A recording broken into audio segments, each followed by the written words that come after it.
States में आपकी दिलचस्पी है, यहां देख सकते हैं। जैसे यहां छत्तीसगढ़ देखिए, बीजेपी 11 की 11 जीत सकती है। बंपर जीत छत्तीसगढ़ में एक बार फिर से बीजेपी की, जहां हाल में विधानसभा चुनाव बीजेपी जीती थी। असम में देखिए, हिमंता बिस्वा शर्मा और मोदी की जोड़ी क्या जादू कर रही है। बीजेपी 12 जीत सकती है 14 में से। हरियाणा में 10 में से बीजेपी को नुकसान हो सकता है, 4 सीटों का बीजेपी 6 जीत सकती है। इन सब में प्लस माइनस का मार्जिन है, यह ध्यान रखिएगा, क्योंकि यह सिर्फ एक एनालिसिस है। एग्जिट पोल का आज दिन है। झारखंड में बीजेपी 14 में से 12 सीटें जीत सकती है।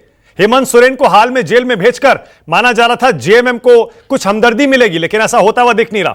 राजस्थान 25 में से 22 बीजेपी जीत सकती है, 3 सीटों का नुकसान हो सकता है। पंजाब में भी बीजेपी 4 सीटें जीत सकती है, 13 में से 4 सीटें पंजाब में बीजेपी जीत सकती है। तेलंगाना, बीजेपी सबसे बड़ी पार्टी बन रही है, जहां हाल में कांग्रेस ने विधानसभा चुनाव जीता था, बीजेपी 12। और अब मेरे पास 2 और राज्यों के आंकड़े आ गए, जल्दी से आपको दिखा देता हूं। दक्षिण के राज्य हैं जिनमें बहुत सारे लोगों की दिलचस्पी है। पहले केरल, 20 में से यह आंकड़ा वोट परसेंट का आपकी स्क्रीन पर आ गया। यूडीएफ को मिल सकता है 48% वोट, एलडीएफ को मिल सकता है 20% वोट, बीजेपी को 28% वोट। बीजेपी बार बार दावा कर रही थी केरल में हमारा वोट परसेंट बढ़ेगा, और ऐसा लग रहा है कि हां, इस बार बीजेपी इस एनालिसिस के मुताबिक, एग्जिट पोल्स के मुताबिक केरल में अपना वोट परसेंट बढ़ा रही है। जल्दी से सीटें भी देख लीजिए। माना जाता है कांग्रेस और लेफ्ट का गढ़ है केरल, लेकिन वहां बीजेपी 4 सीटें जीत सकती है। केरल में बीजेपी 4 सीटें जीत सकती है। यूडीएफ यानी कांग्रेस का गठबंधन 15 सीटें जीतता हुआ दिख रहा है, और एलडीएफ को सिर्फ 1 सीट। इसका मतलब जिस वायनाड से राहुल गांधी चुनाव लड़ रहे हैं, वहां एक बार फिर से कांग्रेस का जादू चल सकता है। लेकिन बीजेपी लेफ्ट पार्टियों को पीछे छोड़कर दूसरे नंबर की पार्टी केरल में बन रही है। 20 में से 15 राहुल गांधी का यूडीएफ, 4 बीजेपी। अब आइए तमिलनाडु। तमिलनाडु में बीजेपी 34% वोट गठबंधन के साथ जीत रही है अपने। डीएमके और उसके सहयोगी यानी इंडिया गठबंधन 40% वोट जीत सकता है, एआईएडीएमके प्लस 21%।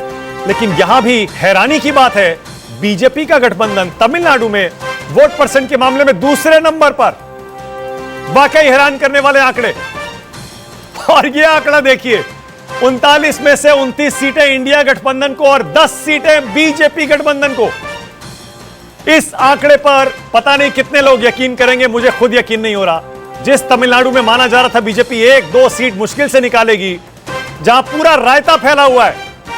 एक इंडिया गठबंधन है, एआईएडीएमके ने बीजेपी से गठबंधन तोड़ा, बीजेपी ने कुछ और साथी जोड़े, और नतीजा लोकसभा चुनाव का ये देखिए, बीजेपी अपने गठबंधन के साथ 10 सीटें जीत रही है तमिलनाडु में। किसने सोचा था तमिलनाडु में भी बीजेपी खाता खोलेगी, और ऐसा खोलेगी? अन्ना मलाई का जादू, मोदी का जादू तमिलनाडु में भी चला है क्या? यकीन नहीं हो रहा मुझे। न्यूज 24 टुडे चाणक्य का एनालिसिस बिल्कुल ऐसी तरह ऐसा दिखा रहा है। यह आंकड़ा देखिए, 258 हो गया, एनडीए 356 में से। अगर वाकई यही ट्रेंड रहता है, दक्षिण में भी बीजेपी उलटफेर कर रही है, इस लिहाज से यह आंकड़ा एनडीए का 400 पार जाना चाहिए। इसका मतलब बीजेपी का, नरेंद्र मोदी का 400 पार का नारा इस ट्रेंड के हिसाब से सही होता हुआ दिख रहा है। इंडिया गठबंधन 356 में से सिर्फ 86 सीटों पर है अभी, जिसमें तमिलनाडु और केरल, आंध्र, तेलंगाना, ये सब जोड़ लीजिए, जो कि इंडिया गठबंधन का गढ़ माना जाता है। अब अगर 356 में से इंडिया गठबंधन को 86 मिल रही हैं, तो फिर कांग्रेस को कितनी मिल रही होंगी, आप अंदाजा लगा सकते हैं। बीजेपी दावा करती है कांग्रेस पिछली बार के आसपास ही रहेगी या उसकी सीटें कम होंगी। अब बहस इस पर होगी, लेकिन बीजेपी 258 पर आ गई है 356 में से। ये एग्जिट पोल के आंकड़े हैं, फिर से आपको बता दें, हमारे एनालिसिस के न्यूज 24 टुडे चाणक्य के। राज्यों में क्या हो रहा है, ये बाईं तरफ और कुछ राज्य हैं। हिमाचल बीजेपी 4 में से 4 जीत रही है, जाहिर है 1 सीट का प्लस माइनस का उसमें मार्जिन ऑफ एरर है। महाराष्ट्र में बीजेपी गठबंधन 33 सीटें 33 जीत रहा है, जबकि इंडिया गठबंधन 15 सीट जीत रहा है। ओडिशा में देखिए, बीजेपी न सिर्फ सबसे बड़ी पार्टी बन रही है, बल्कि 16 सीटें जीत रही है 21 में से। इसका मतलब विधानसभा चुनाव में क्या होने वाला है, आप अंदाजा लगा सकते हैं। कर्नाटक में बीजेपी 24 सीटें जीत रही है अपने गठबंधन के साथ 28 में से। यानी कोई नुकसान बीजेपी को कर्नाटक में नहीं हो रहा, जहां कांग्रेस ने उलटफेर किया था विधानसभा चुनाव में। फिर रेवन्ना का इतना बड़ा मुद्दा उसके बावजूद, यानी कि ऐसा लग रहा है नरेंद्र मोदी का फैक्टर पूरे देश में चल रहा है, अगर इन आंकड़ों पर यकीन करें तो। कांग्रेस, विपक्ष की सारी पार्टियां, उन्होंने बहुत सारे मुद्दे उठाए, बेरोजगारी, महंगाई, लोकतंत्र की हत्या, संविधान की रक्षा। लेकिन ऐसा लग रहा है कोई भी मुद्दा चलता हुआ फिलहाल इन आंकड़ों के मुताबिक नहीं दिख रहा है। न्यूज 24 टुडेज चाणक्य अब जो आपको एनालिसिस के आंकड़े दिखा रहा है उससे आप अंदाजा लगा सकते हैं। फिर से आपको याद दिला दूं, हमारे एनालिसिस, हमारे प्रिडिक्शन 2014-2019 में बिल्कुल सटीक हुए थे, इसीलिए 2024 के आंकड़ों का इंतजार आपको भी था, हमें भी था बेसब्री से। अब ये आंकड़े हम आपके सामने रख रहे हैं, लेकिन फिर से एक राइडर लगा दूं, इसमें मार्जिन ऑफ एरर है। हालांकि पिछले 2 चुनाव में हमने सिर्फ 4 सीटों का फर्क पाया था जब नतीजे आए थे। इस बार भी हम मार्जिन ऑफ एरर ले रहे हैं, उसके बावजूद मैं निजी तौर पर उसको काउंट करने के बाद भी बीजेपी बहुत आगे। और निजी तौर पर मुझे वाकई कुछ राज्यों के न्यूज 24 टुडेज चाणक्य के आंकड़े देखकर हैरानी हो रही है। तमिलनाडु, केरल, हैरानी की बात है। दक्षिण पंजाब में बीजेपी 4 सीटें जीतती हुई दिख रही है, हैरानी की बात है।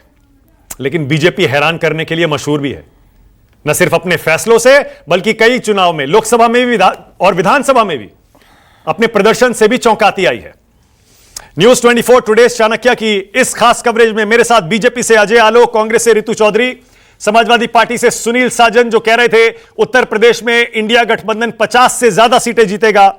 यहां स्टूडियो में नलिनी सिंह मेरे साथ हैं, विनोद शर्मा मेरे साथ हैं, शीतल सिंह हैं, मेरे सहयोगी सुकेश रंजन भी हैं। सबसे पहले रितु चौधरी, पहले आपने एग्जिट पोल की इन डिबेट्स में ना आने का फैसला किया, यह अच्छा कदम है कि आप उसमें आई, वाकई में आपकी हिम्मत की भी दाद देता हूं। और वैसे भी ये आंकड़े हैं, आपको पता है, और अब वोटिंग कोई होनी नहीं है तो आप डिबेट में आए ना आए उससे कोई फर्क नहीं पड़ता है। लेकिन हम चाहते हैं कि कांग्रेस पार्टी और सारे विपक्षी दल इसमें शामिल हों, हिस्सा लें, इसीलिए आपके इस कदम का स्वागत। लेकिन ये जो आंकड़े आ रहे हैं, आपकी क्या प्रतिक्रिया है रितु इस पर? आप सभी को मेरा नमस्कार और तमाम देश की जनता को मेरा अभिनंदन। देखिए, जो असली जो पोल होता है वो जनता का पोल होता है। हालांकि आपने पहले भी एग्जिट पोल किए हैं, लेकिन एग्जिट पोल हमेशा सही हो ये कोई जरूरी नहीं है। और तमाम चैनल जो आज एग्जिट पोल दे रहे हैं उनसे भी एक सवाल है कि कितना उन्होंने बेरोजगारी पर, उन्होंने जो है असली मुद्दों पर, किसानों पर, मजदूरों पर, महिलाओं पर जो है डिबेट की। तमाम डिबेट जो है वो सत्ता पक्ष की ओर से उनको जो है ग्लोरीफाई करती हुई नजर आई। लेकिन चूंकि जनता ये समझती थी कि अब असली मुद्दों पर रहने का वक्त आ गया है, जनता ने भाजपा को 10 साल दिए, 5 साल दिए जो मोदी जी ने वादे किए थे। मोदी जी अपने वादे पूरे नहीं कर पाए, उसके बावजूद भी जनता ने अपना बड़ा दिल दिखाते हुए उनको 5 साल और दिए कि हो सकता है 5 साल में वो चीजें ना कर पाए हो जो कि उन्होंने वादे किए थे, तो अगले 5 साल में करे। लेकिन अगले 5 साल में भाजपा का असली एजेंडा जो है वो जनता के सामने आ गया कि केवल और केवल देश चलाने का इनका इरादा है। इनका देश की विकास से, देश की जनता से, देश की महिलाओं से, 8.2% जीडीपी, कल ही आंकड़े आए हैं पिछले साल के। आप इकोनॉमी की बात कर रही हैं, कल ही आंकड़े आए हैं, इकोनॉमी की ये डिबेट नहीं है। और प्लीज आप मीडिया को दोष मत दीजिए, आपको भी पता है विपक्ष ने जितने मुद्दे उठाए उन पर खूब बहस हुई है। 2 महीने, 3 महीने, 6 महीने का आप पिछले उठाकर देखिए, और हमने तो सबसे ज्यादा वो मुद्दे उठाए हैं। आप ये इन आंकड़ों को मान रही हैं क्या? ये जो आपको दिखाई दे रहे हैं, ये संभव है या फिर आपको लगता है ये 4 जून को गलत हो जाएंगे? देखिए, मैं आपकी बिल्कुल गलती नहीं मानती हूँ। मैं कहीं ना कहीं समझती हूँ कि आप लोगों की भी एक मजबूरी है कि आपको सत्ता पक्ष को डिफेंड करना पड़ता है। या नलिनी जी बैठी हैं और मैं उनका बहुत सम्मान करती हूँ कि जितना भी रहा उन्होंने जो है हमेशा मुंह पर डिबेट की, चाहे सत्ता पक्ष के बैठे हो, चाहे राजेश पायलट बैठे थे, चाहे कोई कितना बड़ा नेता हो, वो कभी डरी नहीं। उन्होंने हमेशा जो है डिबेट्स जो करी, हमेशा सत्ता के खिलाफ करी, उनको रास्ता दिखाने का काम किया। यहाँ पे तमाम वो पत्रकार भी बैठे हैं जिन्होंने वो स्वर्णिम दौर जो है वो देखा है मीडिया का। और आज मुझे बड़ा अफसोस भी हो रहा है कि ये इतने दिग्गज पत्रकार और इतने दिग्गज लोग यहाँ पर बैठे हुए हैं और आज ही ये वो काल भी देख रहे हैं जिसको सबसे बुरा दौर जो है वो बताया जाएगा पत्रकारिता का। देखिए, ना मैं ये होती हूँ कहने वाली कि हम लोग जीत रहे हैं, ना मीडिया ये होता है, ये तो जनता है, ये तो जनता लोकतंत्र है। और एग्जैक्टली, मैं भी तो यही कह रहा हूँ रितु, वन सेकंड, मैं बस ये कह रहा हूँ, ये जो आप दोष दे रही हैं मीडिया को, इसको उसको बचा लीजिए ना, 4 जून के बाद कर लीजिएगा। लेकिन आज मैं आपसे यह पूछ रहा हूं, आज आपके आंकड़े मान रही हैं, क्या यह संभव है, या आपका अभी भी दावा यही है कि गलत हो जाएंगे 4 तारीख को? देखिए, मैं बिल्कुल साफ तौर पर आपसे 1 to 1 जो है ये बात मैं आमने सामने कर, हमारा दावा है कि हम 295 से अधिक सीट ला रहे हैं और ये जनता का मैंडेट जो है वो हमें साफ तौर पर मिल रहा है पूरी तरह से। और जनता ये चाहती है कि अब वो सरकार आए जो कि जनता के मुद्दों की बात करती है, अब वो सरकार आए जो दलित, पिछड़ों, किसानों, मजदूरों, युवाओं, महिलाओं की बात। ठीक है, ओके ओके रितु मैं समझ गया, क्योंकि ये रितु 1 सेकंड ना करके इलेक्टोरल बॉन्ड जैसे महाघोटाले। Okay Ritu 1 second Ritu 1 second एक सेकंड मैं कह रहा हूं आपने ये सारे मुद्दे उठाए प्रचार में और आपको हक था, आपने उठाए, लेकिन अगर ये आंकड़े सही हो गए, मैं फिर से अगर लगा रहा हूं, 4 तारीख को अगर ये आंकड़े सही हो गए तो क्या आप मान लेंगी आपने जितने मुद्दे उठाए वो नहीं चले, वो मुद्दे नहीं थे, इसका मतलब नॉन इश्यूज थे, या फिर आप में विश्वसनीयता लोगों ने नहीं पाई? देखिए, पहली बात तो मैं पूरी तरह से आपके दावे को नकार रही हूं कि जो आप कह रहे हैं कि ये जो है नतीजे जो है वो सही हो सकते हैं आपके दावे के साथ, और मेरे जो मैंने दावा किए वो गलत हो सकते हैं। लेकिन 1% अगर मैं आपकी बात मान भी लूं कि ये हमारे दावे गलत हो सकते हैं, तो जनता का जो भी आदेश रहेगा वो सर माथे पे रहेगा। बहुत बढ़िया। हम लोकतंत्र को बचाने के, संविधान को बचाने के और इस देश की जनता की भलाई के काम हमेशा सदैव करते रहेंगे, ओके, चाहे मिले या ना मिले। नहीं, बिल्कुल ठीक है रितु, नहीं बिल्कुल सही है और यही स्टैंड होना भी चाहिए। अजय आलोक, क्या आपको भी उम्मीद थी कि अजय आलोक ऐसे आंकड़ों की? यहां तो बिल्कुल बम्पर लग रहा है कि ये 350 तक जाएगी बीजेपी, उसको क्रॉस भी कर सकती है। अजय आलोक,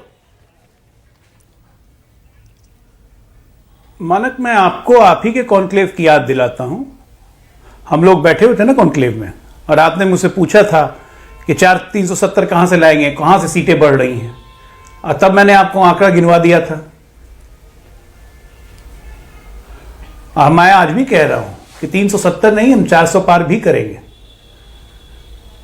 उसका बहुत बड़ा कारण है, देखिए, हम श्रमिकों का बहुत सम्मान करते हैं और पूरी की पूरी भारतीय जनता पार्टी राजनीतिक श्रमिक है, और सबसे बड़े मजदूर इसके नरेंद्र मोदी हैं, जिन्होंने मात्र 75 दिन में 206 रैली, 23 रोड शो, 82 इंटरव्यू किए। अजय आलोक, 1 सेकंड आपको रोक रहा हूं। अजय, मुझे पता है जो मैं आंकड़ा देने जा रहा हूं उसकी आप में भी मतलब उसमें आपकी भी बहुत दिलचस्पी होगी। अजय 1 सेकंड रुक जाइए। मेरे पास बिहार का आंकड़ा आ गया जहां से अजय आलोक आते हैं, और बिहार के बारे में बड़ी चर्चाएं हुई थी। बीजेपी प्लस एनडीए 51% वोट और Congress plus RJD plus others 37% vote.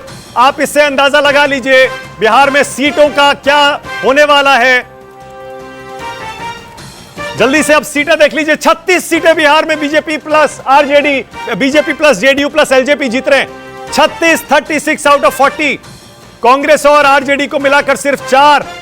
Mukesh Sahni भी उनके साथ हैं और भी कुछ छोटे दल हैं, लेकिन एनडीए एक बार फिर से बिहार में कमाल कर रहा है। जो लोग नीतीश कुमार की ऑबिचुरी लिख रहे थे उनको फिर से सोचना पड़ेगा। अगर एनडीए को 36 सीटें आ रही हैं, इसका मतलब पिछली बार के मुकाबले सिर्फ 3 सीटों का नुकसान हो रहा है। अब वो 3 सीटें किसकी कम हो रही हैं, ये भी हम आपको थोड़ी देर में बता देंगे। ब्रेकअप अभी आ जाएगा, लेकिन बिहार के आंकड़े वाकई चौंकाने वाले हैं। 4-5 राज्यों के आंकड़ों से बिल्कुल ऐसे आंकड़ों की उम्मीद मुझे निजी तौर पर खुद भी नहीं थी, और मुझे पता है मेरे पैनलिस्ट भी यहां जो बैठे हैं उनको उम्मीद नहीं होगी। अजय आलोक, जल्दी से बात पूरी करिए अपनी। बिहार पर क्या रिएक्शन बताइए। नहीं, मुझको देखिए, बिहार का जो आपका 36 का आंकड़ा है, इसको 40 बनने में टाइम नहीं लगेगा। सुकेश तो बिहार आए भी थे और सुकेश का भी अंदाज यही था कि 30 से 35 के बीच में रहेंगे, लेकिन उसका सबसे बड़ा कारण यह है कि जेडीयू और बीजेपी का वोटर का माइंडसेट एक ही है, और पिछले इतने साल से रहते हुए ये गठबंधन जब बनता है तो उसको जमीन पर उतरने में समय नहीं लगता है। कोई कॉन्ट्रडिक्शन नहीं है इस गठबंधन में, सेम माइंडसेट है। अब बिहार और यूपी के रिजल्ट को देख के आपको क्या लगता है? किसी भी आप आदमी से पूछिएगा कि बिहार यूपी के रिजल्ट में क्या विशेषता है, कहेगा लोगों ने भ्रष्टाचार को नकारा, परिवारवाद को नकारा, शहजादों को नकारा। अभी यूपी नहीं आया, यूपी आने मैं वाला कह रहा हूं यूपी भी वही रहेगा कमोबेश। अरे मैं अभी आपको, मैं भी तो एग्जिट पोल आप कर रहे हैं, मैं प्रेडिक्शन पोल कर देता हूं, यूपी भी इसी रास्ते पे जाएगा। अपनी इंटरनल रिपोर्ट बताइए, निजी प्रेडिक्शन नहीं चाहिए मुझे। बीजेपी की इंटरनल रिपोर्ट अजय क्या कह रही है, बता दीजिए यूपी के बारे में। यूपी में हम किसी भी हालत में 75 से कम नहीं रहेंगे, और हो सकता है 80 के 80 रहे। एनडीए या बीजेपी कह रहे हैं 75। दूसरी बात, हम इसलिए कह रहे हैं, मैं कह रहा हूं कि 80 के 80 रहेंगे। एनडीए तो लड़ी रही है ना, वहां पे 5 सीट हमारे सहयोगी लड़ रहे हैं। हम ये कह रहे हैं कि चुनाव, आप ये देखिए कि सारे पैनलिस्ट इस बात पे एग्री करेंगे कि चुनाव बिल्कुल प्रो कंबेंसी का चुनाव था। आप 2019 के हिसाब से देखिए तो मत प्रतिशत में मुश्किल से 1 या 2% की कमी आई। लोगों ने एक नेतृत्व का लोहा माना था, लोगों को गारंटी पसंद आई कि यस 2014 अगर उम्मीद का चुनाव था, 19 विश्वास का चुनाव था, तो ये 24 गारंटी का चुनाव है। और गारंटी लोग उसी की मानते हैं जो क्रेडिबल हो। और नरेंद्र मोदी की क्रेडिबिलिटी पूरा वर्ल्ड मानता है, तो देश की जनता क्यों नहीं मानेगी? आपके चैनल के फुटेज में आपने कितनी बार दिखाया कि महिलाएं क्या बोल रही हैं। और आप ये देखिए कि 7 फेज में से 6 फेज महिलाओं का वोटिंग परसेंटेज टर्नआउट ज्यादा रहा है। ये तो पूत के पांव पालने में ही नजर आ जाते हैं। आप लोगों को नजर आना चाहिए था, लेकिन कोई हमें दे ही नहीं रहा था। दूसरी सबसे बड़ी उपलब्धि, मैं कहता था कि साउथ के हर स्टेट में हम खाता खोलने वाले हैं। आप खुद देखिए, तमिलनाडु, केरला, आंध्र, तेलंगाना, हर जगह हमारा वोट परसेंटेज बढ़ा, हम कंसोलिडेट कर रहे हैं, हम बढ़ रहे हैं। और हम यहां रुकेंगे नहीं, हमें वहां राज्य सरकारें बनानी है अगले 3 से 4 सालों में हर स्टेट। ऑलराइट अजय, 1 सेकंड, अब रुक जाइए, 4 तारीख को कहानी खत्म नहीं होती। ओके, अब रुक जाइए। जल्दी से अपने दर्शकों को फिर से बता दूं, न्यूज 24 टुडे चाणक्य का एनालिसिस, एनडीए को फिलहाल 396 में से 284 सीटें दे रहा है, इंडिया गठबंधन 90, अदर्स 12। इसका मतलब इस ट्रेंड के हिसाब से बीजेपी 350 सीटें टच कर सकती है। और यह हमारा एनालिसिस है, प्रिडिक्शन है, अनुमान है, फिर से आपको बता दूं, और उसमें गलती की गुंजाइश है। यहां स्क्रीन पर आप जो 543 सीटें देख रहे हैं, आपको पता ही होगा उसमें से 1 सीट उसका फैसला निर्विरोध हो चुका था। तो आज 542 सीटों के रुझान हम आपको न्यूज 24 टुडे चाणक्य के इस एनालिसिस में देंगे। राज्यों में क्या हो रहा है यहां देख लीजिए। दक्षिण के राज्यों में देखिए ये क्या हो क्या रहा है, वाकई समझ में नहीं आ रहा। केरल में कांग्रेस और यूडीएफ तो अच्छा कर रहा है, जिसकी उम्मीद थी, लेकिन बीजेपी वहां पर इतनी सीटें जीतेगा, वोट परसेंट भी इतना बढ़ा लेगा, उम्मीद नहीं थी। ये बीजेपी का आंकड़ा जो अभी अभी आया है, बीजेपी का एलडीएफ से ज्यादा है। दूसरे नंबर की पार्टी बन गई वोट परसेंट के मामले में केरल में बीजेपी। बिहार में एनडीए 36 सीटें जीत रहा है, उत्तराखंड साफ बीजेपी 5 की 5, मध्य प्रदेश 29 सारी की सारी, छत्तीसगढ़ 11 की 11 बीजेपी जीत रही है, जहां हाल में असेंबली इलेक्शन जीती थी। भूपेश बघेल खुद चुनाव में उतरे, कांग्रेस ने पूरा जोर लगाया, लेकिन लगता है चला नहीं। असम में देखिए 14 में से 12 सीटें बीजेपी जीत सकती है वहां पर। हरियाणा में 10 में से 6, यहां नुकसान है 4 सीटों का। अकेले बीजेपी लड़ी है, जेजेपी से गठबंधन टूटा, लेकिन पिछली बार भी लोकसभा में बीजेपी अकेले लड़ी थी। उत्तराखंड देखिए, झारखंड माफ करिए, 14 में से 12 सीटें बीजेपी जीत रही है, वहां भी इंडिया गठबंधन का जादू नहीं चला। राजस्थान बीजेपी को 2-3 सीटों का नुकसान दिख रहा है, वहां बीजेपी 22 सीटें जीत सकती है। और ये पंजाब देखिए, ये वाकई हैरान करने वाला आंकड़ा है। कोई नहीं मान रहा था कि बीजेपी अकेले लड़कर पंजाब में कुछ कर पाएगी, 4 सीटें जीत सकती है वहां भी। तेलंगाना देखिए, बीजेपी सबसे बड़ी पार्टी, 12 सीटें 17 में से, पिछली बार 4 थी। और ये केरल का आंकड़ा, बीजेपी 4 सीटें 20 में से। उधर देखिए लेफ्ट की तरफ उत्तर प्रदेश का आंकड़ा आने वाला है, अभी आपको बताता हूं। फिर बाकी राज्यों के आंकड़े जो हैं लेफ्ट की तरफ देखते रहिए। गुजरात 26 की 26 पिछली बार का रिपीट है, वहां कोई टक्कर कांग्रेस या आम आदमी पार्टी वहां पर नहीं दे पाए। मध्य प्रदेश 29 की 29 बीजेपी जीत सकती है। और अभी उत्तर प्रदेश का आंकड़ा आना बाकी है, बंगाल का आंकड़ा आना बाकी है। दिल्ली बीजेपी 6 सीट जीत सकती है, कांग्रेस और आम आदमी पार्टी में से जो वो 7 सीटें लड़े उनमें से 1 सीट पर उनको कामयाबी मिल सकती है। हिमाचल 4 की 4 बीजेपी जीत रही है। न्यूज 24 टुडे चाणक्य एनालिसिस के मुताबिक महाराष्ट्र देखिए, सब कह रहे थे वहां पर बीजेपी ने पार्टियां तोड़ी, नुकसान होगा, ज्यादा नुकसान नहीं लग रहा है। बीजेपी प्लस 33 जीत सकता है और इंडिया गठबंधन को 15 मिल सकती है। ओडिशा बीजेपी सबसे बड़ी पार्टी, और यही ट्रेंड रहा तो लगता है वहां पर सरकार भी इस बार बीजेपी की आने वाली है। कर्नाटक बीजेपी नुकसान नहीं हो रहा है वहां पर, बहुत देखिए 24 एनडीए बीजेपी जेडीएस मिलकर। आंध्र यहां एनडीए 22 सीटें जीत रहा है 25 में से, सुपड़ा साफ है कांग्रेस का और वाईएसआरसीपी का। तमिलनाडु देखिए, बीजेपी 10 सीटें जीत सकती है यहां पर अपने गठबंधन सहयोगियों के साथ, 39 में से, जहां लोग कह रहे थे खाता भी नहीं खुलेगा। उत्तर प्रदेश का आंकड़ा आना भी बाकी है। दीपक राजानी, विनोद शर्मा, शीतल सिंह, नलिनी सिंह। नलिनी जी पहले आप, देखिए, यकीन हो रहा है? कतई नहीं नहीं नहीं, ये मुझे लगता है, मैं पहले भी कह रही थी आपके आने से पहले कि वोट शेयर पर आप ज़रूर नज़र रखिए, क्योंकि एग्जिट पोल काफ़ी अच्छी तरह से दिखा देते हैं वोट शेयर, लेकिन उसका सीट कन्वर्जन तो बहुत ही ख़तरनाक सा, इसको आप खेल समझिए। लेकिन मैं आपसे कह रही हूँ, आप लोगों ने महिला वोटरों पर बार बार बात की है, एक सेकंड का मुझे टाइम दीजिए कि देखिए, महिला वोटर, आप कह रहे हैं कि महिला वोटर्स ने ज़्यादा बढ़ चढ़ कर वोट किया है कई कई कई फेजेस में। क्यों किया? क्योंकि वहाँ पर पुरुष वोटर थे ही नहीं, वो पलायन कर चुके थे रोजी रोटी के लिए बाकी प्रदेशों में। तो ये आपको दिखाता है जो हमारी गरीबी है कि एक इंसान को जाना पड़ता है अपने घर से ताकि बाकी जो घर जो में लोग रह गए उनको खाना मिले। पर और वो बीजेपी को वोट दे रहे हैं। नहीं, एक सेकंड, और महिलाओं की जरूरतमंदी का यहाँ मजाक ना उड़ाया जाए, क्योंकि इतनी जरूरत उनको है कि 5 किलो जो मिलता है अनाज वो उनके लिए मतलब उनके जीवन के लिए, जीवन परायण के लिए उनके लिए जरूरी है। ये उनकी गरीबी का मजाक उड़ाया जाता है जब कहते एक नहीं, देखिए महिलाएं जाके वोट दे रही हैं, क्योंकि अगर वो ना होंगी तो हमारी गरीबी उस लेवल तक है। अगर कोई काट सके तो मुझे बताए, वो घर में अपना अनाज वो रख करके वो बेच तो नहीं रही हैं, वो इस्तेमाल कर रही हैं।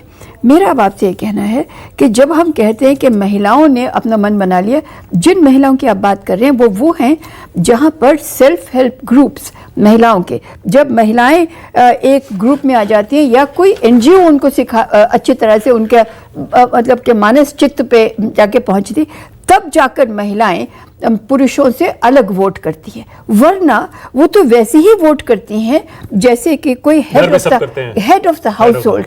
जबकि पुरुष जा चुका है तो महिलाएं तो बन गई ना, वो जो यानी कि हमारे पुरुष प्रधान समाज में वही बन जाती हैं प्रधान अपने घर की, तो वो उसी तरह वोट करती हैं जिसमें उनको लगे, जब एग्जैक्टली जैसे पुरुष वोट करेगा उस तरह। लेकिन मेरा आपसे बार बार कहना है कि महिलाओं की जरूरतमंदी पे हम ये बार बार कहते हैं, देखिए कूद के गई वोट करने के लिए, कूद के गए मोदी जी के, वो कूद के गई है, स्वीकार करिए उसे। महिलाओं ने वोट दिया है, मोदी को तो दिया है, स्वीकार करिए। मोदी को मैं आपसे कह रही हूँ, उन्होंने वोट दिया ताकि उनका घर परिवार चले, और ये जो भी हमारे सत्ता पक्ष में हो, कभी अगर विपक्ष आता है सत्ता पक्ष, तो उसकी तो पूरी जिम्मेवारी है कि लोग मरे ना भूख से। Okay, alright. सुनील साजन जल्दी से कमेंट करिए सुनील, उसके बाद और विश्लेषण मेहमानों के साथ। सुनील, आपको यकीन हो रहा है इन आंकड़ों पर? देखिए मानव जी, मैं सबसे पहले तो आपके कार्यक्रम के माध्यम से 7वें चरण का भी चुनाव हो गया, तो जितने भी देश में सम्मानित वोटर्स हैं मैं उनको बधाई दूंगा, चुनाव आयोग को बधाई दूंगा, और चुनाव में लगे जितने भी कर्मचारी, सुरक्षा कर्मी और मीडिया के लोग, सबको बधाई देंगे। और इस चुनाव के दौरान जो कर्मचारी हमको आपको छोड़ के दुनिया से चले गए, हम उनको श्रद्धांजलि देते हैं, गर्मी के कारण और किसी से कारण। माना जी, मैं पूरे देश की बात नहीं करूंगा, लेकिन आपका एग्जिट पोल देखने के बाद भी मैं आपसे ये कहूंगा कि उत्तर प्रदेश में इंडिया गठबंधन 50 सीट से ज्यादा आएगा, और ये बात मैं 4 जून को भी कहूंगा। और ये बात मैं इसलिए कह रहा हूं कि 4 जून को 3 लोगों को रिजल्ट चौंकाएंगे। एक तो खुद मीडिया को, बीजेपी को और मोदी जी को, क्योंकि जो हम लोगों ने महसूस किया है वो शायद आप लोगों की टीम ने काम किया। हम ये नहीं कह रहे हैं कि कैसा किया कैसा नहीं किया, आपकी टीम पर और आपके काम पर कोई सवाल नहीं खड़ा कर रहे हैं, लेकिन हमें जो भरोसा है, हमें जो उम्मीद है, वो ये उम्मीद है कि 4 जून को जो नतीजे आएंगे वो 2004 जैसे होंगे। ओके। दिल्ली की सरकार भी बदलेगी, प्रधानमंत्री भी बदलेंगे, मंत्रिमंडल भी बदलेगा, सब कुछ बदला बदला नजर आएगा। ओके। आज वो दम नहीं लग रहा एग्जिट पोल में बात करते हुए सुनील साजन की, वरना खुल के बोलते हैं, दबा के बोलते हैं, बेझिझक बेबाक बोलते हैं। आज समझ ज्यादा क्या बोले? मैं कह तो रहा हूं कि 50 सीट से कम अगर उत्तर प्रदेश में इंडिया गठबंधन की आए तो हम लोग 4 जून को भी बात करें। Okay, alright, okay. Sukesh, quick comment, कौन से राज्य पर यकीन नहीं हो रहा आपको? नहीं, मैं जो ट्रेंड है उसको अगर आप देखें तो एक बहुत इंटरेस्टिंग फैक्ट है जो हमको अब देखना पड़ेगा। अभी तक ये कहा जा रहा था कि कांग्रेस और बीजेपी में, बार बार आप जब थे, आप जब नहीं थे यहां स्टूडियो में, तब भी मैंने कहा कि कांग्रेस बीजेपी के साथ मुकाबले में कांग्रेस हमेशा लूज करती है, बीजेपी अल्टीमेटली बहुत बड़े मार्जिन से जीतती है। लेकिन यह ट्रेंड दिखाता है कि अब जिन रीजनल पार्टीज के साथ वो कंपीट नहीं कर पाती थी, चाहे वो बीजेडी हो, इस ट्रेंड के मुताबिक उसने बीजेडी को पछाड़ दिया है। इस ट्रेंड के मुताबिक वो तमिलनाडु, जो साउथ की पार्टी बिल्कुल नहीं समझी आती थी, वहां की रीजनल पार्टियों के साथ वो मुकाबले में आ गई है। वो केरल में लेफ्ट से ज्यादा वोट पा रही है, सीट भी पा रही है। तो ये जो पहले एक काउबेल्ट की पार्टी मानी जा रही थी, बाद में उसने धीरे धीरे ये दिखाया कि वो साउथ में भी है। अब अगर ये नतीजों में तब्दील होते हैं ये ट्रेंड, तो ये मानना पड़ेगा कि न सिर्फ नरेंद्र मोदी का जादू चला है, उनका संगठन अब हर स्टेट में बहुत पैनी नजर रख रहा है और बहुत उसने इन रोड बहुत तगड़ा बना लिया है। और ये एक धारणा, एक नैरेटिव कि वो रीजनल पार्टी से नहीं लड़ पाते, वो कांग्रेस से लड़के, चाहे वो 14 हो चाहे वो 19 हो, उसने इतनी बड़ी बढ़त ले ली कि वो आराम से जीतते हैं। अब वो रीजनल पार्टी से भी, मैं बंगाल के नतीजे देखने को आतुर कि अगर यही ट्रेंड है तो बंगाल में भी बीजेपी लीड करेगी, जैसा उसने उड़ीसा में लीड किया है। तो तब ये क्लियर हो जाएगा कि रीजनल पार्टी के साथ भी 1-on-1 जो मुकाबला है उसमें बीजेपी बढ़त ले रही है। और उसको फिलहाल आज की तारीख में अगर कोई नया नैरेटिव कोई नहीं आता है, कोई बड़ा महामानव नरेंद्र मोदी के सामने नहीं आता है, मैं सारा विश्लेषण उस आधार पे कर रहा हूं कि ये नतीजे में तब्दील हो गए, तो तब तक कोई दूसरा रास्ता। Okay, one second. बंगाल का रिजल्ट आ गया। बंगाल का रिजल्ट नहीं है, फिर से बता दूं।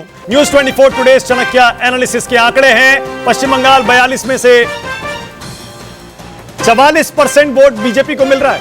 42 सीटें हैं, 44% वोट, यानी बीजेपी वोट परसेंट के मामले में सबसे बड़ी पार्टी। 41% वोट टीएमसी, कांग्रेस को 11% और अदर्स को 4, यानी वोट परसेंट में अगर बीजेपी सबसे बड़ी पार्टी है तो आप अंदाजा लगा लीजिए।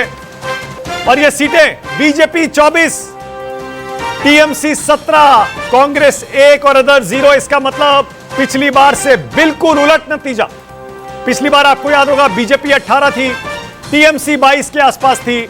इस बार बाजी पलट गई, टीएमसी टक्कर में जरूर है लेकिन बीजेपी निकल गई आगे 24 सीटों के साथ। पासा बिल्कुल पलट दिया बीजेपी ने, टीएमसी को 17 सीटें। कांग्रेस अपना खाता खोल पाएगी ऐसा लग रहा है, हो सकता है ना भी खोले, अदर 0। बंगाल पर विनोद जी आपकी टिप्पणी। दो चीज़ों पर टिप्पणी करना चाहता हूं। एक तो बंगाल जो है, ये अगर ये वोट परसेंटेज है और वहाँ पर पोलराइजेशन हुआ, जिसके चलते भारतीय जनता पार्टी को फ़ायदा हो सकता है मेरे लिहाज से। लेकिन मैं ये मानता हूँ कि अभी जो विश्लेषण किया मेरे मित्र ने, वो प्रश्न के रूप में होना चाहिए। ये प्रश्न के रूप में क्या ऐसा है, क्या रीजनल पार्टीज को भारतीय जनता पार्टी ने जमीन पर हरा दिया है? ये हमको हाँ, ये 4 को पता चलेगा। ये नतीजों में तब्दील हुए तो मैं आपको एक टेस्ट केस बताता हूं। अगर 4 सीटें पंजाब में बीजेपी की आती हैं तो उसका मुख्य कारण क्या हो सकता है? उसका मुख्य कारण यह हो सकता है कि जो किसानों ने बीजेपी को गांव में नहीं घुसने दिया, उसके चलते एक रिवर्स पोलराइजेशन हुआ वहां अर्बन वोटर में। उसकी संभावना थी। वहां लोग बात किया करते थे कि पोलराइजेशन हो सकता है कि सिटीज में जम के बीजेपी के लिए वोट पड़ जाएगा, अगर ऐसा हुआ है तो। लेकिन मैं नहीं समझता हूं कि ऐसा हुआ होगा वहां पर। रही बात वेस्ट बंगाल की, तो हाल ही के हफ्तों में और महीनों में ममता जी की जो सरकार थी और उनके आसपास जो कंट्रोवर्सीज हुई, जो आरोप लगे और उसके चलते जो उनका रिएक्शन था, मैं समझता हूं वहां पर उन्होंने जमीन खोई होगी जरूर। लेकिन इतनी जमीन खो दी है। आप भ्रष्टाचार के आरोपों की बात कर रहे हैं? जी, जहां नोट निकले, बड़े बड़े बंडल निकले। जी, तो जमीन उन्होंने जरूर खोई होगी। और जो संदेश खाली वाला इंसिडेंट था, उसके बारे में यह भी कहा जाता था कि वो एग्जैजरेटेड है। एग्जैजरेटेड हो या ना हो, एक महिला मुख्यमंत्री के तत्वावधान में अगर वो प्रकरण हुआ तो शर्मनाक है। और जिस तरह से पहले एक बयान पे माननीय प्रधानमंत्री के, ममता जी के संदर्भ में जो दीदी जिस तरह से पुकार के कहा, उसका भारी नुकसान बीजेपी को हुआ। मैं समझता हूं वैसा ही नुकसान टीएमसी को भी हो सकता है अगर महिलाओं के संदर्भ में ऐसा कुछ प्रकरण हुआ है तो। ओके, फिर से दर्शकों की जानकारी के लिए बता दूं, 308, ये देखिए, ये आंकड़ा, ये न्यूज 24 टुडे चाणक्य का एनालिसिस है। 308 यानी 438 में से आप अंदाजा लगा लीजिए ये आंकड़ा कहां जाएगा। इंडिया गठबंधन 91 भी क्रॉस 100 भी क्रॉस नहीं कर रहा है, अदर्स 29। और यहां दोनों तरफ आप देखते रहिए हमारे एनालिसिस के मुताबिक लोकसभा चुनाव में किस राज्य में बीजेपी को और बाकी दलों को कितनी सीटें आ रही हैं। शीतल जी, एक कमेंट आपका, सबसे सरप्राइजिंग शीतल जी आपको कौन सा लग रहा है? देखिए, केरल बिल्कुल गलत है आपके मेरे हिसाब से। वो वोट परसेंटेज जो आप बीजेपी को एलडीएफ से ज्यादा दे रहे हैं, ये मेरे कहीं से गले नहीं उतर रहा है, किसी भी तरह से नहीं उतर रहा। मुझे नहीं लगता कि एक सीट कोई फ्लूक से आ सकती है और एक ही 2 सीट तमिलनाडु में आ सकती है, इससे अतिरिक्त नहीं। एक तो वो मुझे बहुत गलत लग रहा है। बंगाल में बिल्कुल पिछले दोनों आज जो पोल हुआ है और इसके पहले जो पोल हुआ है वहां पोलराइज था और 21-22 सीटों का वहां उम्मीद हम लोगों को थी। अगर हो सकता है आपका सही हो, 24 हो, 21-22 हम समझ रहे हैं, आप 24 पे हो, इतना फर्क तो स्वीकार किया जा सकता है। लेकिन तमिलनाडु और केरल और कर्नाटक और तेलंगाना, इसके बारे में जो आपका आया है, मैं इससे बिल्कुल सहमत नहीं हूं। और अगर सही हो गया तो आप उसके पीछे क्या वजह मानेंगे? क्या लगता है आपको कि इस नहीं, केस तो हम में ये मानेंगे कि हम अपना काम करने में अक्षम हैं, हम ठीक से नहीं एनालाइज कर पाते। कौन सा मुद्दा ऐसा था आपके हिसाब से, अगर ये सही हो गया मान हाइपोथेटिकली ये सही हो गया मान लीजिए, अगर तो अब सुदर्शन न्यूज 450 पहुंच गया है तो वो भी सही हो सकता है, तो फिर हम क्या उसका उत्तर क्या दे सकते हैं ऐसी चीजों का? मतलब अगर में तो कोई जवाब नहीं है। अगर नहीं, कुछ लॉजिक होना चाहिए, कुछ लॉजिक समझ में नहीं आता। ये गलत है, बिल्कुल मुझे समझ में आ रहा है कि गलत है, लेकिन अब चूंकि आप दिखा रहे हैं, अब क्या कह सकते हैं? जब नहीं, बाकी लोग भी दिखा रहे हैं, ऐसा नहीं है कि सिर्फ हमारा ही बहुत ट्रेंड फर्क है, दोनों में, तीनों में फर्क आ रहा है। एक तो मत प्रतिशत में जब आपने दिखाया हमें कि हिमाचल प्रदेश में 17-18% मत गिरा, 10% करीब आपका हरियाणा में गिरा, आप ही के आंकड़े से। तो एक कुछ राज्यों में ऐसा हो रहा है और कुछ राज्यों में एकदम जादू, समझ में नहीं आता। Okay, all right. Deepak Rajani, Deepak आपका कमेंट, सरप्राइज हैं आप भी? आपने म्यूट किया शायद दीपक।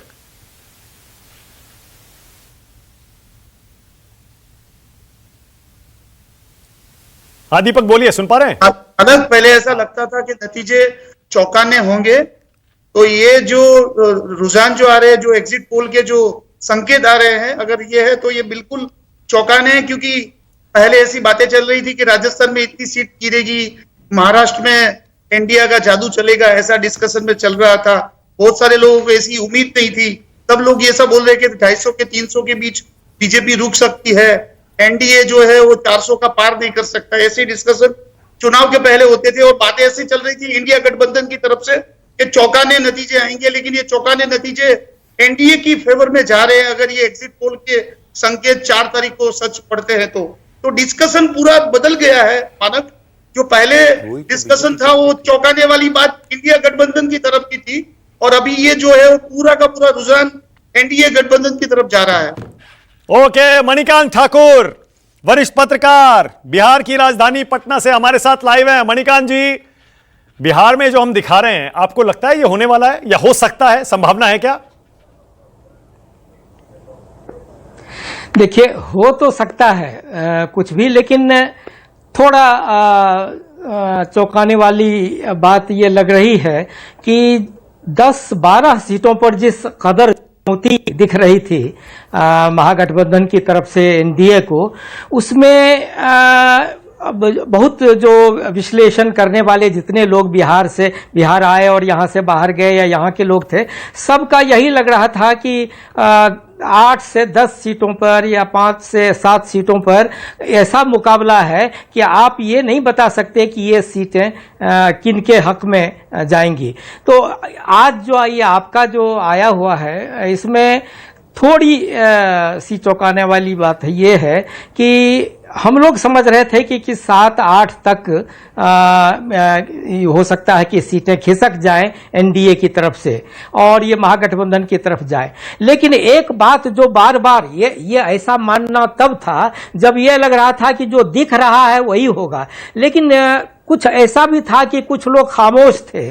कई लोग ऐसे थे जो इस तरह से दिख रहा था कि वो इस पक्ष में हैं, लेकिन वो अंदर ही अंदर अगर दूसरे पक्ष की तरफ चले जाएंगे, इसकी संभावना भी बन रही थी। इसलिए कि 1-2 नारा की बात मैं बताता हूं कि बिहार में जहां भी हमने देखा, घूमा, तो यह था क्या कि प्रत्याशी जो हैं, उम्मीदवार, वो तो हमारे लिए, हमारी पसंद के नहीं हैं, लेकिन हमारी मजबूरी है कि देश के लिए नरेंद्र मोदी जरूरी है। तो ये जो उनकी बातें थी, इसी तरह के जो जुमले सुने जाते थे अनौपचारिक बातचीत में, उससे ये लगता था कि अंदर ही अंदर कुछ ऐसा है जो हो सकता है कि एनडीए की ने जो एक दिखाया है 400 पार वाला जो नारा दिया है, तो कहीं उस नारे का असर अंदर अंदर तो नहीं है, कोई करंट तो इस तरह से नहीं भीतर ही भीतर बह रही है। Okay, alright Ajay Alok. अजय, बहुत सारे विश्लेषक पिछले 2-3 महीने से कह रहे थे बीजेपी 220, 230, 250। अजय आलोक, क्या विश्लेषक, पोलस्टर, क्या बीजेपी की इस चुनावी मशीन को समझने में अभी भी नाकाम हो रहे हैं क्या 10 साल बाद? अजय आलोक। देखिए मानक, मैं 2-3 बातें कहूंगा। पहली बात तो कि हम लोग चुनाव ट्विटर पे या सोशल मीडिया पे या यूट्यूब पे अपने कमेंट्री करके नहीं लड़ते हैं। हम लोग चुनाव बिल्कुल धरातल पे रह के रखते हैं। जो विश्लेषक हैं, ठीक है, उनको अपना विश्लेषण मुबारक, उसके पे मैं टिप्पणी नहीं करूंगा। मैं यहाँ पे 2 बातें कहना चाहूंगा। अभी बोला गया कि केरला में संभव नहीं है कि एलडीएफ से ज्यादा वोट बीजेपी को कैसे आ गई। मैं बताता हूं कैसे संभव है। ये तुष्टीकरण की जो तलवार होती है ना, ये 2 धारी होती है, और ये केरला में 1 धारी हो गई। सारे के सारे तुष्टीकरण के वोट यूडीएफ में चले गए और एलडीएफ के पास कुछ नहीं बचा। तो स्वाभाविक है कि बीजेपी का वोट परसेंटेज बढ़ जाएगा। जब रिजल्ट आएंगे एनालाइज कर लीजिएगा। और इस देश में तुष्टीकरण इस हद तक थी कि इंडिया गठबंधन जहां भी लड़ा वहां एक तरफा मुसलमानों ने वोट दिया। इंडिया गठबंधन टूट के जहां लड़ा वहां मुसलमानों ने कांग्रेस को वोट दिया। यह केरला में साबित हुआ है और इसीलिए हमारा वोट एलडीएफ से ज्यादा हुआ। दूसरा बात, संदेश खाली की कि अगर संदेश खाली की घटना हुई तो उसका नुकसान हुआ। अरे संदेश खाली हुआ था साहब। अरे एक संदेश खाली नहीं, बंगाल में से 50 संदेश खाली है। ऐसा नहीं कि चुनाव खत्म हो गया तो हमारी बोली बदल जाएगी। बंगाल की आम जनता वहां तुष्टीकरण से त्रस्त थी। जब मुख्यमंत्री बोले कि दुधारू गाय की लात खाने वाले को बर्दाश्त किया जाता है तो क्या कहिएगा? जब सरकार का मंत्री बोले कि ये हमारा मिनी पाकिस्तान है तो उस प्रदेश का क्या कीजिएगा? मैं अभी भी सहमत नहीं हूं कि जो 24 दिखाया जा रहा है। रिजल्ट आने दीजिए, यह आंकड़ा 30, 32, 35 तक जा सकता है। मैंने उस दिन भी माना कि आपको कहा था। आम जनता की पल्स को समझिए। मैं यहां पे कुछ क्लेम नहीं कर रहा हूं। ये फिर से क्रेडिबिलिटी वर्सेस नॉन क्रेडिबिलिटी का चुनाव है और हर प्रदेश में नरेंद्र मोदी ऐसे ही बात बोल रहे थे। मणिकांत ठाकुर जी, कैसे बहुत लोग थे जो प्रत्याशी को पसंद नहीं कर रहे थे, लेकिन कह रहे थे कि यह प्रधानमंत्री चुनने का चुनाव है, प्रत्याशी का नहीं, मेरा वोट मोदी को जा रहा है। मेरे से कम ऐसे 25-30 लोग मिले होंगे कल तक भी कि हमारा वोट मोदी को है। तो यह फिनोमेना है पूरे देश में कि वोट मोदी को है और हम भी कहते थे कि आपका एक-एक वोट मोदी को जा रहा है। प्रधानमंत्री अपनी रैली में कहते थे कि आपका दिया हुआ एक-एक वोट मुझे मिलेगा। ओके, तो हमारा नैरेटिव ये था। ओके, यहाँ पे तो नैरेटिव की लीडर ही नहीं है। खटाखट अजय आलोक बीजेपी की तरफ से दावा कर रहे हैं, फटाफट गायब। ओके, बीजेपी की तरफ से अजय आलोक दावा कर रहे हैं ये जो आंकड़े आ रहे हैं बीजेपी इससे भी आगे निकल सकती है। ऋतु, अगर ये आंकड़े सही हो गए, देखिए ये एग्जैक्ट पोल नहीं है, ये रिजल्ट नहीं है, ये एक एनालिसिस है, एग्जिट पोल है। मैं पूछ रहा हूं अगर ये सही हो गए तो फिर तो आपने जो भी मुद्दे उठाए या वो मुद्दे नहीं चले, या फिर जिन लोगों ने उठाए उन पर लोगों का भरोसा नहीं, इन दोनों में से या फिर दोनों है, आपको क्या लगता है? देखिए, यहाँ पर ये बात भी हो सकती है कि अगर ये आंकड़े गलत हुए तो इसका मतलब जो मांस, मछली, मंगलसूत्र के मुद्दे उठाए गए वो चले नहीं। प्रधानमंत्री जी ने जो मुजरा शब्द का इस्तेमाल किया और इतनी नीच स्तर पर जो लैंग्वेज पर उतर आए, वो जो है जनता को स्वीकार नहीं। आप बिल्कुल सही कह रही हैं ऋतु, मैं आपसे सहमत हूं। अगर ये आंकड़े बीजेपी के खिलाफ होते तो हम अब यही विश्लेषण कर रहे होते कि शायद प्रधानमंत्री ने हिंदू मुस्लिम किया, क्या वो बैकफायर कर गया? क्या विपक्ष ने जो बेरोजगारी, महंगाई, रियल इश्यूज, लोकतंत्र, संविधान पर यह चुनाव लड़ा वो चल गया? यही हो रहा होता। लेकिन अगर ये आंकड़े सही हैं, इसका मतलब बीजेपी के मुद्दे चले, आपके नहीं चले। देखिए, इतिहास गवाह है कि जब भी कोई तानाशाह राज करता है तो उसका जो जादू है वो जनता पर एक जादुई असर करता है और वो काफी सालों तक जो है वो रहता है। तो 10 साल तो मोदी जी को हो गए और अगर आप कह रहे हैं जिस हिसाब से कि अगर मैं आपकी बात मानूं कि इस बार भी मोदी जी प्रधानमंत्री बन रहे हैं या सरकार बना रहे हैं, तो तानाशाही का अंत आप जानते हैं कि किस प्रकार से होता है। फिर जनता आती है और जनता सर पे चढ़कर उस चीज को फिर खंडित करती है और वो दिन दूर नहीं है इस चीज में। और मुझे ये लगता है कि ये जो तानाशाह का जो अंत है, जो फांसीवाद का अंत है, वो 2024 है, मुझे ये लगता है। और हमें ये लगता है, और हमें ये भी लगता है कि इस समय जो है जनता बहुत अच्छी तरह जागरूक हो चुकी है, युवाओं को अपने अधिकारों का पता चल चुका है, महिलाओं को ये पता चल चुका है कि उनका दमन करने वाला कोई और नहीं, केवल वही है जो उनकी रक्षा की बात करता है। और तमाम तरह के जो मुद्दे ओके रितु ऑल राइट, इस पर देखिए, इस पर विश्लेषण तो फिर हम 4 तारीख के बाद ही कर पाएंगे। अगर आप जीते तो जाहिर है फिर आप ये जो सब कह रही हैं इसका मतलब ये सब सही हो गया। एक सेकंड नलिनी जी, इसके बाद आ रहा हूं। सुकेश, ये जो मैं भी बात कह रहा था, बहुत सारे विश्लेषक और एक्सपर्ट्स, दर्शकों के अनुभव वाले, अगर वो 10 साल बाद भी ठीक से रिजल्ट या जमीन पर क्या चल रहा है नहीं पढ़ पा रहे हैं, इसका मतलब फिर से जाना पड़ेगा पीछे ड्राइंग बोर्ड पे और फिर से दोबारा स्टडी करना पड़ेगा कि ग्राउंड पर हमें क्यों नहीं समझ में आ रहा, जो बीजेपी को समझ में आ रहा है, विपक्ष को क्यों नहीं समझ में आ रहा, जो कुछ पोल्स को समझ में आ रहा है। नहीं, विश्लेषक तो बाद भी जाएं, पहले जो पॉलिटिकल पार्टियां हैं, और मैं इस राइडर के साथ फिर से कहता हूं कि ये एग्जिट पोल है, एग्जैक्ट पोल नहीं है। मैं इसके आधार पे इसके टेकअवेज बता रहा हूं कि उस ड्राइंग बोर्ड पे जाके विपक्षी दलों के लोगों को देखना पड़ेगा कि हम कहां गलत हैं। वो थॉरोली गलत है। अगर ये नतीजों में तब्दील हुआ तो वो थॉरोली गलत है। और ये पहली बार नहीं है। जो अभी कांग्रेस की प्रवक्ता कह रही थी कि जिस तरीके के शब्दों का इस्तेमाल किया है, जो नैरेटिव गढ़ने की कोशिश की है, ये नरेंद्र मोदी कोई पहली बार नहीं कर रहे हैं। उनकी आर्मरी में जितने शस्त्रागार में जितने हथियार होते हैं, नरेंद्र मोदी उस सबके साथ उतरते हैं।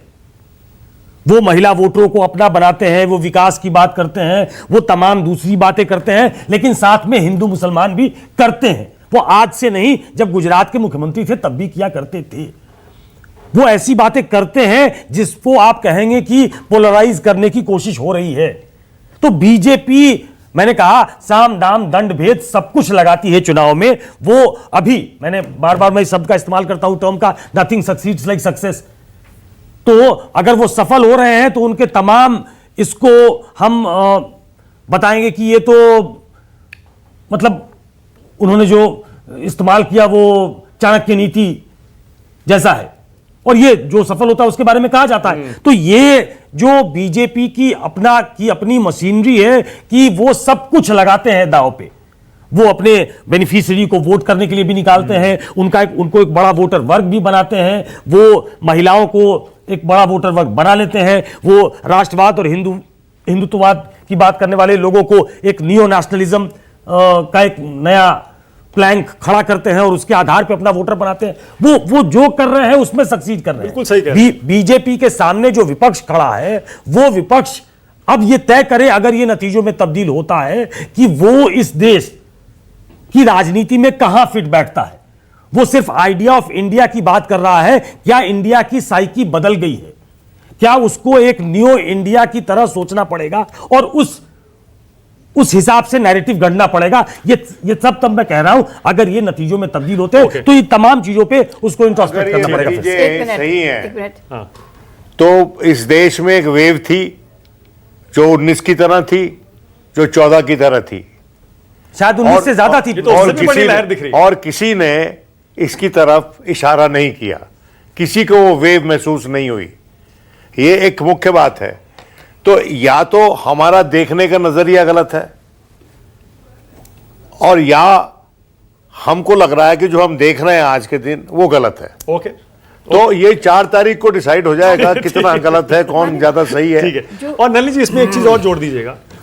कैसे सुकेश कह रहे थे, क्या नरेंद्र मोदी और बीजेपी और उनकी सरकार सारे बॉक्सेस टिक करती है क्या, और विपक्ष के लिए कोई मुद्दा छोड़ती ही नहीं क्या? हिंदू मुस्लिम भी होगा, राष्ट्रवाद भी होगा, उसमें लाभार्थियों के लिए सब कुछ भी होगा, तमाम कल्याणकारी योजनाएं भी होंगी, इकोनॉमी भी 8.2% जैसे मैंने बताया उस पर आ गई, और एक विश्व में जो हमारी छवि सुधरी है, इसमें कोई शक नहीं है। वो 2014 कितनी सुधरी है वो अलग जाते हैं। वो 2047 की भारत की बात भी कर रहे हैं। वो 2000 उन्हें 3000 वर्षों की भी बात की है, 2047 1000 वर्ष की भी बात की है, फिर 3000 वर्षों की भी बात की है उन्होंने, कि अब अभी जो चेंजेस वो ला रहे हैं वो 1000 वर्षों तक हमारे देश को चमकाते रहेंगे। मेरा आपसे ये कहना है कि मैं ज़रा धरातल पर आती हूँ। वो ये है कि हिमाचल प्रदेश में जो 6 दल बदलू जो कैंडिडेट थे वो क्या जीते? अगर आपका एग्जिट पोल कुछ बता पाए, क्योंकि उसमें ये आंकड़ा नहीं है, उसमें आंकड़ा नहीं है। हाँ। लेकिन मेरा आपसे कहना है कि अगर दल बदलू जीतना उन्होंने शुरू कर दिया इस तरह से, तो हमें ये मान लेना चाहिए कि जब हम बात करते रहे, जर्नलिस्ट बात करते रहे कि संस्थानों जो हमारी इंस्टीट्यूशंस हैं, संस्थानों के साथ खेल हो रहा है। इलेक्शन कमीशन ऑफ इंडिया के लिए हमने क्या नहीं कहा है, और बाकी भी कितने संस्थान हैं, उनका नाम लेंगे तो आप तो डेफेमेशन ही हो जाएगा आप ही के चैनल को। तो वो सब के सब उनके ऊपर में दबाव डाल करके उनको उस तरह से कर दिया है, इस तरह से तराश दिया है कि वो मैं आपको फिनिश कर, मैं आपको ये कह रही हूँ कि अगर तो आपने सुना ही नहीं, अगर ये हुआ है तो मैं आपसे कह रही हूँ कि जो देश की जनता है, वो जो अतुल जी कह रहे थे, वो उन्होंने एक बड़ा अच्छा सेंटेंस किया कि चुनाव के बाद भी हमारी बोली बदली जाएगी, ऐसा ना समझना। तो चुनाव के बाद भी हम लोगों की बोली बदली जाएगी, ये ना समझना, क्योंकि हम लोग बात करेंगे संस्थानों के साथ अगर कुछ हुआ, अगर, क्योंकि यही तो है, इसी के ऊपर यही हमारा सॉफ्टवेयर है। बिल्कुल सही बात हम टिके हुए जी, बिल्कुल नहीं। और मैं आपसे सहमत हूं, विपक्ष के सारे दल सहमत होंगे, मीडिया सहमत होगा, सारे इंडिपेंडेंट थिंकर सहमत होंगे, अजय आलोक भी सहमत होंगे। और जो पैसा, तो खुद कहते हैं विपक्ष मजबूत रहे, मीडिया मजबूत रहे, मुद्दे उठते रहे, यही तो लोकतंत्र की परिभाषा है। आपसे कह रही हूँ, जो पैसा लगा इसमें, जो मशीनरी लगी इसमें, क्या उसकी बात नहीं उठानी है क्या? हमें डरना है क्या? अभी से डर जाएं कि कल को हमारे ईडी, तो खैर हमें तो कोई मिलेगा नहीं उनको। नहीं, बिल्कुल नहीं, बिल्कुल नहीं। और सबका सब आवाज, अजय आप कुछ कहना चाह रहे थे, क्या आप चाहते हैं क्या ये आवाज उठनी बंद हो जाए, सब लोग अपनी बोली बदल लें? अजय आलोक, नहीं, वो वाइब्रेंट ऑपोजिशन चाहते हैं भाई।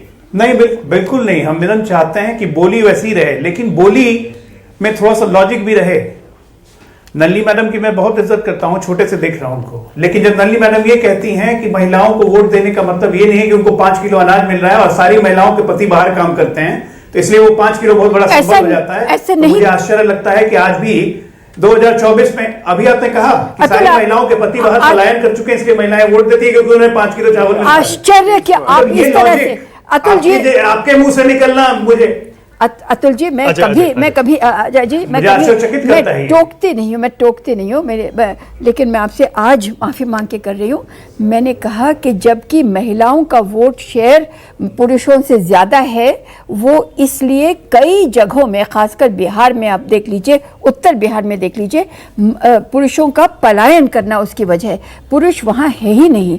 तो जबकि उनके वोट परसेंटेज तो ज्यादा होगी ही, महिलाएं गई हैं वोट करने के लिए, और वो जब पुरुष नहीं है तो वही अपने संसार को संभाल रहे हैं। अजय ये कह रहे हैं, और पॉइंट ये भी है, मतलब आप ये कहना चाह रही हैं महिलाओं ने बीजेपी को मजबूरी में वोट दिया? नहीं, मैं आपसे कह रही हूँ, बीजेपी या कोई भी ये कहे कि जी 5 किलो के लिए, एक मिनट, एक सेकंड, कि 5 किलो दिया तो महिलाओं ने वोट किया, ये लाभार्थी हैं। लाभार्थी शब्द ही बहुत इस तरह से वो पेट्रोनाइजिंग है, पेट्रोनाइजिंग है। देखिए, उनकी गरीबी है, उनकी जरूरत है। आपके घर में 5 किलो आपकी सारी फैमिली को, आप कहोगे कि भैया 1 मिनट तो मुझे चाहिए, वोट दे रही है ना, मैं आपसे कह रही हूँ कि वो तो पसंद कर रही है नरेंद्र मोदी को, और क्या आप ऐसा क्यों कह रहे हैं कि सिर्फ राशन की वजह से वो वोट दे रही है? महिलाओं को लेकर बहुत सारी आप लोग कह रहे हैं, मैं तो कह रही हूँ कि नहीं, उनकी गरीबी का मजाक ना उड़ाइए, आप लोग कह रहे हैं। ओके, अजय क्या कह रहे हैं, बोलिए।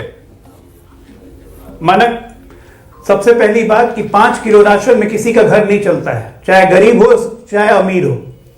न मेरा घर चलेगा, न मैडम का चलेगा, न मानक आपका चलेगा 5 किलो राशन में। 5 किलो राशन एक संबल है जो सरकार दे रही है, और ये संबल है जो सरकार दे रही है, ये एक फीलिंग है सरकार की तरफ से कि हम आपके साथ खड़े हैं। महिलाएं अगर जुड़ी हैं साथ में, तो इसलिए जुड़ी हैं क्योंकि 4 करोड़ घर जो मिला है उसमें 80% घर महिलाओं के नाम पर रजिस्टर्ड है। महिलाएं अगर आज साथ में जुड़ी हैं तो वो इसलिए जुड़ी हैं क्योंकि 7 करोड़ महिलाएं लखपति दीदी बनाने का टारगेट है और 1 करोड़ को बना चुके हैं। महिलाएं आज इसलिए जुड़ी हैं क्योंकि स्वावलंबी योजना, सेल्फ हेल्पिंग ग्रुप, तमाम योजनाओं में महिलाओं का प्रमुख स्थान है। आप ठीक है, आप नरेंद्र मोदी को नहीं पसंद कीजिए, आप नरेंद्र मोदी से नफरत कीजिए, लेकिन अगर कोई नरेंद्र मोदी को पसंद कर रहा है तो उसके कारण ढूंढने की जरूरत नहीं है, और भी ऐसे कारण जो तर्क से बिल्कुल परे है। मेरा बस ये कहना है। आपका कहना तर्क से बिल्कुल परे। किसने कहा कि कोई नफरत करता है? अजय आलोक, आप ये शब्द बार बार इस्तेमाल करते हैं, नफरत, ये आप मत कीजिए। विरोध नफरत नहीं होता, डिसएग्रीमेंट नफरत नहीं होता, प्लीज। डिसएग्रीमेंट करना और ऐसे ऐसी बातें कहना वो नफरत ही दिखाता है। डिसएग्रीमेंट से मैं कभी अभी किसी ने क्या कहा? अभी किसी ने क्या कहा? डिसएग्रीमेंट करने का अभी किसी ने क्या कहा? अभी किसी ने क्या कहा जो आपने ये शब्द इस्तेमाल किया? आपने कहा कि संदेश खाली में, अगर संदेश खाली में कुछ हुआ तो महिला मुख्यमंत्री के लिए ठीक तो नहीं नफरत है वो जमीन खोई। वो नफरत है। आपने ये अगर क्यों लगाया? वो नफरत है। वो नफरत है क्या? अगर क्यों लगाया? संदेश खाली में हुआ, डॉक्टर, उससे तो हर आदमी को नफरत करनी चाहिए, शाहजहां शेख जैसे आदमी को। अरे और सरकार जिस तरह से प्रोटेक्ट कर रही थी कि सुप्रीम कोर्ट तक पहुंच गई। मुझे बात करने देना। ओके, वन बाय वन, उसके बारे में आपने कुछ नहीं बोला। वन बाय वन, एक मिनट, विनोद जी कुछ बोल रहे हैं, उसके बाद मौका दूंगा। डिफाइन नफरत, डिफाइन कर दो। पश्चिम बंगाल सरकार जिस अरे तरह भाई से नफरत डिफाइन करो आप। प्रोटेक्ट कर रही थी, ओके, अब प्रोटेक्ट करने के लिए सुप्रीम अजय कोर्ट आलोक, पहुंच गई। अजय आलोक, ममता बनर्जी उनकी सरकार पे कुछ नहीं अरे बोला। आप मुझे बोलने देंगे? अब आपने बोल दिया ना। मैं आपसे कह रहा हूं कि हम लोग, I am incapable of the sentiment of hate, but I will disagree. और आप ये नफरत शब्द मत इस्तेमाल करें। ओके, अजय आप विरोध बोलिए ना, मोदी विरोधी बोलिए, हमारी सरकार के विरोधी बोलिए, बीजेपी विरोधी बोलिए, संघ विरोधी बोलिए, विचारधारा के विरोधी बोलिए। नफरत क्यों बोलते हैं? जब नफरत बोलते हैं भाई तो विरोधी फिर वार्तालाप। मैं विरोधी कहता हूं, विरोधी होना चाहिए। भाई विरोध होना चाहिए। स्वस्थ लोकतंत्र में विरोध नहीं होगा तो लोकतंत्र नहीं रहेगा। विरोध बिल्कुल होना चाहिए, लेकिन विरोध इस मेजर तक कि 5 किलो राशन को आप एक मुद्दे, एक इशू बना रहे हैं। आप संदेश खाली को इशू मान ही नहीं रहे हैं, बल्कि उसको लिए कह रहे हैं कि नहीं, उसके कारण कुछ जमीन चली गई होगी। तो ये विरोध नहीं हुआ, चली गई होगी तो अरे अजय सही तो कहा। अरे गलत क्या कहा भाई? एक सेकंड, वन सेकंड। संदेश खाली, अगर उन्होंने कहा अगर बंगाल के नतीजे सही हैं, इसका मतलब महिला मुख्यमंत्री के लिए संदेश खाली का मुद्दा बैकफायर कर गया, उनको नुकसान हो गया। इसमें क्या गलत है? अगर बंगाल के नतीजे सही नहीं है, उन्होंने कहा कि अगर संदेश खाली का मुद्दा सही है। मैंने ये कहा, यही है, नतीजों की बात नहीं कर रहा। मिस्टर अजय आलोक, अगर संदेश आप रिकॉर्ड पे ओके, विनोद जी दोबारा बोल रहे हैं, एक सेकंड, विनोद जी दोबारा बोल रहे हैं। अजय वन सेकंड बोलिए। ये ठीक बोल रहे हैं। मैंने कहा अगर संदेश खाली का मुद्दा सही है, इसलिए मैंने कहा कि वहां पर इन्वेस्टिगेशन तो कंप्लीट नहीं हुई, इसलिए मैंने कहा कि टीएमसी ने उसके विरोध में बोला कि किस तरह से कुछ लोगों को सिखाया गया। It is a bit of a controversy there. मैं कमिट कर दूं यहां बैठ के कि संदेश खाली हुआ विदाउट इन्वेस्टिगेशन बीइंग कंप्लीटेड। क्या बात करते हो यार? अजय जल्दी से 20 सेकंड। सरकार का मंत्री कहे कि ये मिनी पाकिस्तान है, उसको भी आप कमिट नहीं करेंगे? अरे भाई, वो आप करो ना काउंटर उसको। शाहजहां शेख को बचाने के लिए पश्चिम बंगाल सरकार सुप्रीम कोर्ट के दरवाजे पहुंच जाए, उसको भी आप कमिट नहीं करेंगे? अरे यार, तुमको हम ये कह रहे हैं कि नफरत का शब्द इस्तेमाल मत करो। ओके, के खिलाफ ब्रेक करो। ओके, छोटा सा ब्रेक लेना है। छोटी सी बात 10 सेकंड। देखिए अजय जी, जब आप बात करते हैं नफरत की, तो उसमें क्या होता है कि वार्तालाप खत्म हो जाता है। जब आप करते विरोध की तो वार्तालाप चालू रहता है। तो इसलिए आपको यही करना है कि आप वार्तालाप चालू रखिए, क्योंकि 5 जून को भी ये देश कायम होगा। जो आपके विरोधी हैं वो होंगे यहाँ पर, जो लोग आपको ऑब्जर्व कर रहे हैं वो, जैसे आपने बहुत ही अच्छा कहा कि चुनाव के बाद हमारी बोली बदल नहीं जाएगी।